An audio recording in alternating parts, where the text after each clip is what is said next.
Bitcoin and most cryptocurrency markets have been in decline lately. And while people are debating whether this is the beginning of new lows and cryptos are heading back up, or whether it's the beginning of a new bear market cycle, there's one thing that I want you to be aware of that you can use to your advantage, and that's that there's always a silver lining in a down market, especially when it comes to your offshore tax plans. I've been saying this for years. I'm going to remind all the new crypto investors today of exactly what to do when markets are down.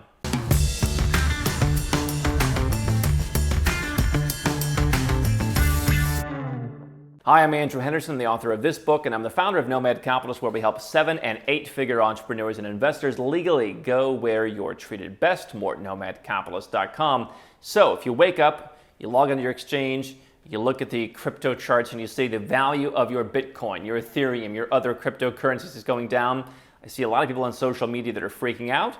I also see a lot of people who are saying, good, let's shake out the weekends, let's head on back up. But whatever you believe is going to happen next, here's what I want you to consider doing, and that is using this moment of a decline in the markets to put together your offshore plan and actually move overseas. Now, I understand this is psychologically harder than it is for me just to sit here and tell you. I've been through this myself. I left the United States. I eventually expatriated and gave up US citizenship. I've lived all over the world. I know that this can be an emotional thing to get into. But here's what I also understand. There is great benefit to leaving, basically cashing in your chips, at least on paper with the tax man, when the chips are down. And so at a moment like this, it's a great time to say, hey, I'm off 30, 40, in some cases, people are telling me 70% from some of the highs. Well, that's great because your tax bill just got 30, 40, or 70% less. You can leave the tax system. You can go on to greener pastures where you're no longer subject to rising taxes, rising regulations on crypto, rising reporting requirements. A lot of the Western countries, a lot of the legacy brand countries we talk about are going to be more and more difficult with crypto. My position as the goody two-shoes of the offshore world has always been, I don't want to live in a place where I have to lie to the tax man. Number one, I'm not going to do that. I'm just going to go where I'm treated best. I'm going to follow the law, and I'm going to do so in a place that treats me beautifully with low taxes, zero taxes, great regulations, everyone's happy. So I don't want to stick around in a country where they're getting worse and worse and worse. And so my perspective is, you're down right now, you can go overseas, you can go to Puerto Rico if you're an American. We're going to go through 3 options in just a moment that you can take advantage of.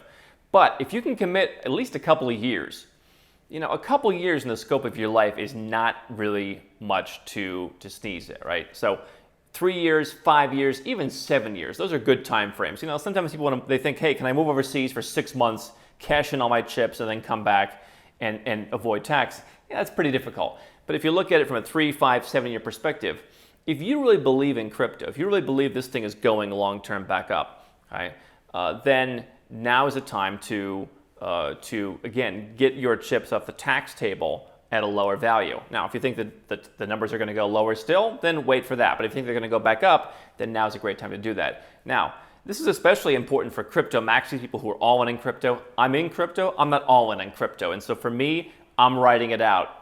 Obviously, I'm already going where I'm treated best, but especially if you're all in, this is going to have some pretty serious consequences on your net worth, what you pay in tax when you leave. So let's go through 3 different options. Number one is if you're an American, you can move to Puerto Rico. You can keep your US citizenship. You can live in Puerto Rico for a number of months a year. There are different programs, different tests that you need to pass in order to qualify. But let's say you're able to commit about half of your time, maybe a little more, maybe a little less, to Puerto Rico. You can go there and basically lock in the value when you go to Puerto Rico. Now, obviously, crypto markets can be so volatile that no matter which of these processes you're going through, it's hard to exactly lock in the lowest of all prices, right? But if you can get it pretty close, you can go down to Puerto Rico and say, hey, here's what I have when I arrive. Those gains basically stay put. And then eventually, as a U.S. citizen, you either recognize them in Puerto Rico and you settle up with the IRS on the part that they're entitled to, the part that you had when you were in Puerto Rico, i.e. anything that it comes back, any further gains, that's taxed in Puerto Rico at 0. And so you're basically locking in the numbers without even the need to necessarily pay right now. Okay, so that's a great system for Americans to consider, but you got to get your application in. And we've seen people who come at the last minute, typically, whether it's the end of the year or the last time that you can qualify for the upcoming year.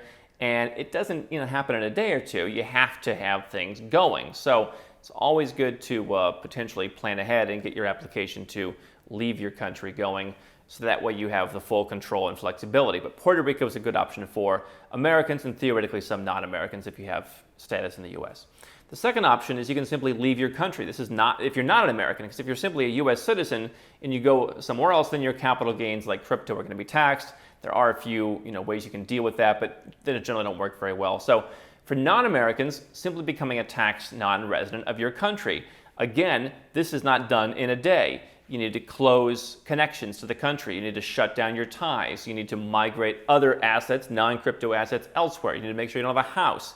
You need to get out of your lease, sell your house, rent your house, leave the country physically, which for some people and some right now has become difficult in and of itself to physically leave. But if you settle it up, you can leave your country, and when you leave, you can go through the tax non-residence process. Every country has their own exit tax. Some countries don't have an exit tax, which is why in that case, I would just be getting out as soon as possible. But if you're Canadian, if you're Australian, what have you, and you have an exit tax of some kind, you're going to have to basically pay capital gains tax on everything which has not been realized. They all work a little bit differently. In some cases, you can defer the tax. In some cases, you can unwind it later. In some cases, you can provide other security to not pay the tax. If you think crypto is going to go through the roof and fiat won't, you can potentially provide fiat-denominated assets in some countries. But when you get out, the day of your departure, they're going to say, hey, here's what you owe. Now, again, if you're leaving when Bitcoin is $30,000 and you see the cycle going to $100,000, you just have a $70,000 per Bitcoin tax delta. Whatever the percentage is on that capital gain that you will have in the future, you can shift that and move to a zero tax country, a territorial tax country, a country that has an exemption on crypto or an exemption on all income for new arrivals. And then you can go and book that income somewhere else. But you can't just say, hey, I got from $1 a Bitcoin to 30,000, I'm going to leave and just not pay you. It is possible in some countries, but in a lot of developed countries, they do have an exit tax. You're not giving up your citizenship, right? But if you're Australian, you're simply saying, I don't want to live in Australia anymore. I'm going to make a permanent move somewhere else. You can change your mind and come back, but not 3 months later. So if you can find anywhere else to move, obviously you've got a lot more flexibility as a non-American besides just being able to go to Puerto Rico. Okay, so move somewhere else. Of course, don't move to New Zealand or don't move to France or something. Move to a place that we talk about. We've got lots of episodes here on tax-friendly places. Now, the third option is, more for Americans as well, is just expatriating from the country, giving up your citizenship. Now, this is pretty emotional, which is why I list it last. But for an American, let's say you don't want to go to Puerto Rico, really the main option that you have is saying, I'm just not going to be part of the U.S. tax system at all, because the U.S. does tax people on a worldwide basis. There is no exemption for cryptocurrency, passive income. If somehow crypto is involved in your business, maybe it's worth looking at, but generally speaking, you need active income, which can be exempted. Even that's not perfect anymore. You can still save a lot of money moving your business overseas as an American. It's not quite as easy as it used to be.